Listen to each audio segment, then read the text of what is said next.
esta es una imagen óptica tomada con el Hubble. Nos podemos acercar a la región central y si nos cambiamos de longitud de onda a rayos X, vemos que en el centro tiene dos fuentes puntuales. La única forma de entender esta observación es que tenemos, y la voy a mostrar de nuevo, es que lo que está pasando es que esta es una galaxia que está en una de las fases finales de su choque y los agujeros negros ya están muy cercanos y están ambos en crecimiento y por eso los detectamos en rayos X. Entonces sabemos que estos agujeros negros supermasivos viven en el centro de galaxias, crecen comiendo el material que queda cerca y que ese material es transportado hacia el centro en un choque de galaxias. La otra pregunta interesante es ¿cuándo se forman los primeros agujeros negros? Y para resolver esto, o para responder esto, bueno, este es en términos resumidos toda la historia del universo, en un diagrama. Es muy útil. Se empezó el universo, bueno, quizás con una fluctuación cuántica o algo que la gente llamaba el Big Bang hace aproximadamente 13.000 millones de años. Al tiempo después se empiezan a formar las primeras estructuras en el universo. Sabemos que las primeras estrellas se forman aproximadamente 400 millones de años después del Big Bang y los primeros agujeros negros se forman muy rápidamente después de las primeras galaxias. Terminan creciendo y terminan evolucionando al mismo tiempo que las galaxias para terminar siendo parte fundamental de las galaxias como las observamos ahora en el universo actual donde estamos acá 13.000 millones de años después. ¿Cuáles son las semillas de estos primeros agujeros negros? La respuesta rápida es que todavía no sabemos. Pero tenemos dos buenas hipótesis. Por un lado, creemos que los agujeros negros, las semillas de los agujeros negros supermasivos se formaron a través como los residuos después del colapso de las primeras estrellas. Las primeras estrellas eran muy distintas de las estrellas que conocemos ahora. Entre otras porque en el primer universo, en el universo temprano, era básicamente hidrógeno, con lo cual las primeras estrellas solamente contenían hidrógeno. Producto de eso podían ser mucho más grandes que las estrellas de ahora, podían tener masas de entre 100 y 1000 masas solares. Esas estrellas se transforman en un agujero negro muy rápido y formarían las primeras semillas que tendrían unas masas típicas de entre 100 y 1000 masas solares. Esa es una primera forma de formar estas semillas, estos primeros agujeros negros. La otra forma es que, y es un proceso que también solo se da en el universo temprano, que es tener una nube de gas y polvo que colapsa completamente y que forma y termina muy rápidamente formando un agujero negro. La diferencia entre esas dos teorías es cuál es la distribución de masa, es decir, cuál es la masa típica de las semillas. Y es algo en lo que estamos trabajando, es un tema que me interesa mucho, pero todavía no logramos descubrir esto, cuál es la masa inicial de los agujeros negros, de manera de poder separar estas dos teorías y entender cómo se formaron los primeros agujeros negros. Pero seguimos trabajando en eso, seguimos tratando de entender cómo se forman los primeros agujeros negros y idealmente, bueno, yo soy un astrónomo observacional, es decir, me gusta ver las cosas. Entonces la idea es, ojalá, poder buscar estos primeros agujeros negros. Y obviamente los primeros agujeros negros van a estar en las primeras galaxias. No van a estar, o sea, aún si estuviesen solos no los podríamos descubrir. Entonces la idea es buscar los primeros agujeros negros y para eso esta es una Esto es una fracción muy grande del cielo. De hecho, pueden ver acá la punta de Orión, pueden ver que hay montones de estrellas. O sea, esto es el cielo como, bueno, no en Buenos Aires, pero si en un sitio oscuro uno saliera a mirar el cielo, vería algo como esto, que definitivamente no es lo que observamos los astrónomos. Cuando nosotros miramos el cielo, hacemos algo como lo que vamos a hacer ahora, acercándonos mucho más a una región del cielo, pero observándolo mucho más profundo, por mucho más tiempo y con cámaras mucho más sensibles. Entonces vemos mucho más cosas. Y finalmente llegamos hasta el campo. Esta es la observación del cielo más profunda que conocemos, tomada con el telescopio espacial Hubble, y en ella hemos identificado las primeras galaxias.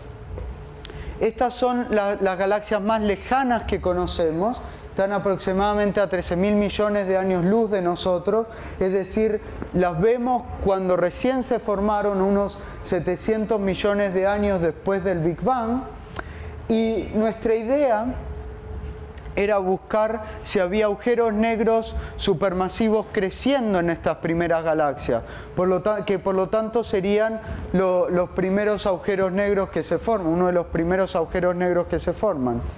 Y como hablé al principio de la charla, una buena forma de buscar los agujeros negros en crecimiento es a través de rayos X. Más que nada porque estos objetos son muy luminosos en rayos X y nada más emiten rayos X. Una galaxia normal como la Vía Láctea no emite rayos X. Y en esta imagen, las galaxias son datos ópticos del Hubble, pero estas manchas azules que vemos son fuentes de rayos X, observadas con el telescopio espacial Chandra. Y como ven, podemos ver que ninguna de nuestras galaxias coincide con una mancha azul. Es decir, ninguna de estas galaxias era una fuente de rayos X conocida. Sin embargo, usando una técnica que se trata de juntar la emisión, o sea, la emisión en rayos X acá, aunque no esté detectada, la juntamos con la de acá, con la de acá, con la de acá, y lo ponemos todo junto, podemos tratar de ver si la logramos detectar en rayos X y por lo tanto ver si contienen agujeros negros en crecimiento. Y la respuesta es que sí. ¿Cómo sabemos eso?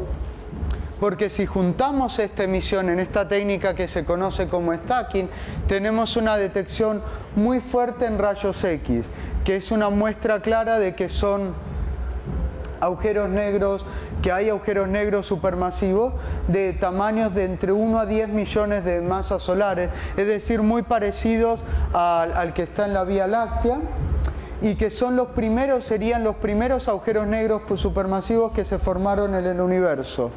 ¿Y por qué no los detectamos antes? ¿Por qué no aparecen como una fuente azul antes? Porque están completamente oscurecidos. Lo que creemos que pasa es algo como esto, que había mostrado antes, que la región central, donde está el agujero negro, está completamente cubierta de gas y polvo.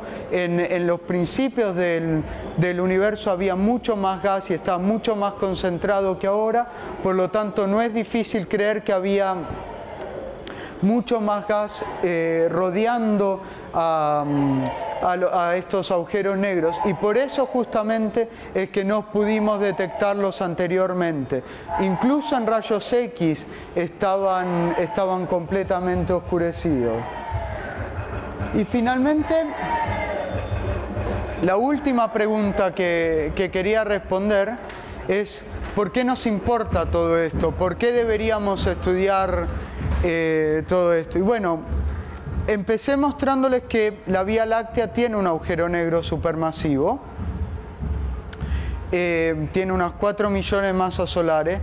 Como sabemos, la Vía Láctea no está sola en el universo. De hecho, vivimos en lo que conocemos, bueno, muy originalmente como el grupo local, y el grupo local está dominado por dos galaxias, la nuestra, la Vía Láctea, y Andrómeda, que está a unos 2 millones de años luz de nosotros. Cada una de estas galaxias tiene otras galaxias cercanas que la están rodeando. pero lo que hemos descubierto últimamente es que en un futuro, bueno, para escalas humanas muy lejano, pero algo así como 5.000 millones de años, la Vía Láctea y Andrómeda van a terminar juntándose y chocándose. La Vía Láctea tiene su agujero negro, Andrómeda tiene su propio agujero negro supermasivo. Obviamente lo que va a pasar cuando choquen es que terminen juntándose y la animación de nuevo todavía no ha pasado, por suerte, pero lo que creemos que va a pasar es algo así. Creo que la de arriba es Andrómeda y la de abajo es la Vía Láctea. Esta es una simulación computacional de lo que va a pasar en algo así como 5.000 millones de años. Es que va a pasar algo así. Nosotros estábamos originalmente por acá. Quién sabe dónde vamos a terminar después de todo este baile, pero va a pasar algo muy parecido a lo que mostré en las simulaciones anteriores.